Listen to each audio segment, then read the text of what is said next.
자, 여러 가지 주제가 토론에서 나왔습니다. 뭐 경제로 시작을 해서 국제 외교 그리고 미국 내부의 문제, 인권 문제까지 아주 폭넓게 다뤄졌는데요. 오늘 TV 토론에서 최근에 두 후보가 계속 논쟁을 벌였던 불법 이민자 문제도 핵심 공방으로 떠올랐습니다. 트럼프 후보가 불법 이민자 문제와 관련해서 발언을 하던 중에 이런 상황까지 벌어졌습니다.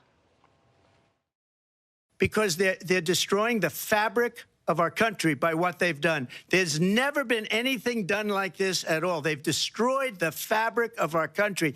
Millions of people let in, and all over the world, crime is down all over the world except here. Crime here is up and through the roof, and we have a new form of crime. It's called migrant crime. As you know, the FBI says overall violent crime is actually coming down in this country. But Vice Excuse me, President the Harris, FBI they were defrauding statements. They didn't include the cities with the worst crime. It was a fraud. Well, I think this is so rich, coming from someone who has been prosecuted for national security crimes, economic crimes, election interference. 자, 이 부분이 바로 앞서 우리 세종연구소의 김현욱 소장님이 지적했던 딱 요 장면입니다. 그러니까 불법 이민자 문제, 범죄 얘기를 꺼내서 공격을 하자 해리스 후보가 미소를 지으며 여유 있게 당신이 오히려 사법 리스크 안고 있는 범죄자 아니냐 이렇게 받아쳐버렸어요. 참 미국하고 한국하고 비슷한 것 같아요. 예, 대선 토론들 보면 비슷한 것 같은데 네. 지금 이민자 문제는 분명히 미국에서 이게 민감한 문제이기도 하지만은 범죄율이 실상 있다라고도 보는 관점들이 많은데 또 이제 통계가 조작됐다라고 하니 대한민국 지난 문재인 정권 당시에 통계 조작 사건처럼 이게 비슷한 면모들이 많다고 생각합니다. 근데 이게 사실관계를 떠나서 해리스 같은 경우가 굉장히 대응을 잘한 부분은 뭐냐면 메시지에 대한 대응을 한 것이 아니라 메신저를 공격했다. 네. 그러니까 지금 메시지에 대한 반박을 통해서 이거에 대한 논란을 불지피기보다는 네. 당신 범죄 혐의자잖아. 당신이 범죄자잖아. 라고 해서 메신저를 공격함으로 인해서 이러한 부분들에 대해서 우위를 점했다라고 볼 수 있을 것 같은데요. 반면에 또 이런 평가도 있습니다. 해리스가 상대적으로 굉장히 잘하긴 했는데 네. 그럼에도 불구하고 모호한 답변들이나 메신저 공격이 많아서 정책적인 실력을 보여줄 수 있는 장은 만들지 못했다라는 평가도 아하. 있어서 이제 이러한 부분들을 두루 좀 살펴보시면 이 토론회의 재미가 좀 더 있지 않을까 생각되어집니다. 토론회 네. 직전까지도 트럼프 후보가 해리스를 공산주의자라고 몰아붙이는 일이 있었거든요. 이제 오늘 토론회에서도 어김없이 이 표현이 나왔습니다. 해리스는 마르크스주의자다라고 공격을 퍼부었죠. 뭐 아까 그 김민수 대변인께서 말씀하셨지만 한국이나 미국이나 색깔로 나오는 건 여전하네요. 네. 그러니까 해묵은 이 색깔 공세가 여전히 이루어지고 있다. 그리고 토론에서 그걸 직접 이야기한다는 것 자체가 트럼프가 뭔가 토론에서 그렇게 유리한 위치에 선점하지 못했구나.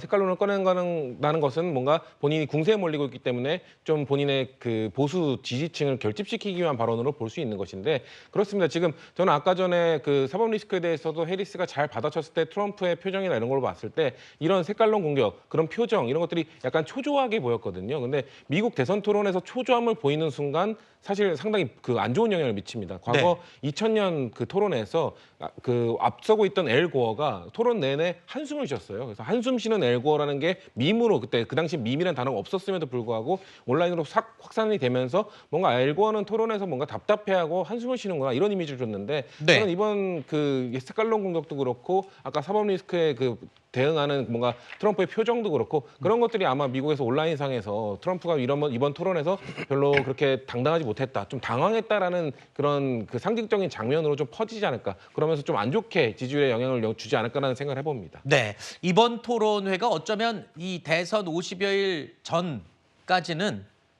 처음이자 마지막 토론회가 될 가능성이 굉장히 높은 상황이어서 이번 토론을 기점으로 굉장히 이 초박빙의 균형이 깨질 수도 있다는 분석이 지배적입니다. 자, 이런 유세 과정에서 우리 입장에서 관심을 가질 수밖에 없는 부분이 있죠. 바로 대북 정책 관련입니다. 트럼프와 해리스 두 후보는 북한 김정은에 대한 언급, 이번 토론회에서도 했지만 이전부터 여러 번 말을 꺼냈었죠. 과거 발언 먼저 들어보시죠. North Korea, Kim Jong-un, I got along very well with him. You know, it's nice to get along with somebody who has a lot of nuclear weapons. With him now, he's getting very angry with us, and he's getting very angry with. I understand he doesn't like her. He doesn't know her, but he forms opinions, and he doesn't like her. I promise to be a president for all Americans. You can always trust me. Simply put, they are out of their minds. I will not cozy up to tyrants and dictators like Kim Jong-un who are rooting for Trump. 자, 이전부터 똑같이 김정은을 여러 번 언급했지만 김정은에 대한 평가는 극과 극이었죠. 오늘 토론회에서도 김정은에 대한 언급이 있었습니다. 먼저 해리스 후보 트럼프를 향해서 전 세계 리더들이 트럼프를 비웃고 있다. 왜냐하면 김정은 같은 독재자들이 지지하고 있기 때문이다. 이렇게 공격을 했고요. 도널드 트럼프 후보는요. 그렇게 얘기했습니다. 강단 있는 지도자가 전 세계 파탄 빠지지 않는 이유 트럼프 덕분이라고 이야기한다. 그러면서 북, 중, 러 전부 다 자신을 두려워하고 있다. 이렇게 맞받아치기도 했습니다. 자, 일단 이 대북 정책에 대해서 우리가 관심을 갖고 있는 만큼 이 부분도 굉장히 첨예하게 관심을 끌었던 부분이잖아요. 그렇습니다. 왜냐하면은 북한에 대한 문제가 미국에서 물론 아주 중요한 대선 이슈까지는 아니어도 이 트럼프와 김정은의 밀월 관계에 대해서는 대중들이 상당히 관심을 많이 갖고 있거든요. 그렇죠. 온갖 패러디도 많이 나왔었죠. 근데 일각에서는 트럼프 대통령이 푸틴이라든지 혹은 북한의 김정은과 같은 세계적인 독재자나 권위주의 통치자들과 아주 그냥 그 암묵적인 그런 서로 인정해주고 끌어주는 그러한 관계가 아니냐라는 의심이 있었습니다. 그래서 이번에도 만약에 트럼프 행정부가 들어서면은 김정은 체제를 인정하고 또 김정은 북한에 있는 핵을 동결시켜주지 않겠느냐 이런 우려가 나오고 있는데 이것을 이제 해리스 부통령이 아주 정면으로 공격하면서 독재자와 친한 정치인이라는 이미지를 이제 만들어낸 것이죠. 그런데 오늘은 공교롭게도 트럼프 대통령자가 한 수 물러나는 모습을 보였어요. 즉 네. 김정은과의 친분을 이야기하기보다는 내가 오히려 잘 관리할 수 있고 그렇게 해서 북한을 제압할 수 있다라는 것인데 어떻게 보면 한국으로서는 좀 다행인 소식 같기도 해요. 네. 그런데 트럼프 대통령이 어쨌든 북한 김정은과의 친분 문제를 조금 의식하고 있다. 이것이 부정적인 영향을 미칠 것이다라는 점은 인정하는 게 아닌가 싶습니다. 자, 이 밖에도 다양한 주제들에 대해서 토론이 이루어졌는데 글쎄요. 일단 토론이 끝났으니까 이게 과연 지금까지 초박빙을 이루던 그러니까 해리스의 컨벤션 효과도 금세 끝나고 다시 박빙으로 접어들었는데 이게 판세를 뒤집는데 또는 기존 판세를 유지하는데 어떤 영향을 끼칠지 의견 있으신가요?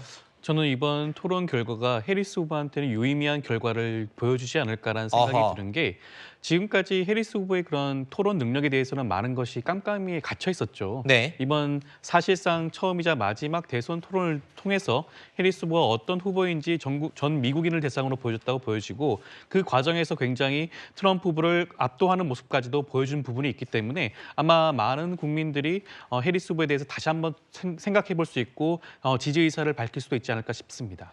알겠습니다. 실제로 미국 내 유권자들의 마음은 바뀌었을지 여론조사 결과가 또 조만간 미국에서도 내부에서 나올 텐데 저희도 관심 있게 지켜보고 혹시 변화가 있으면 저희가 발빠르게 전달해 드리도록 하겠습니다.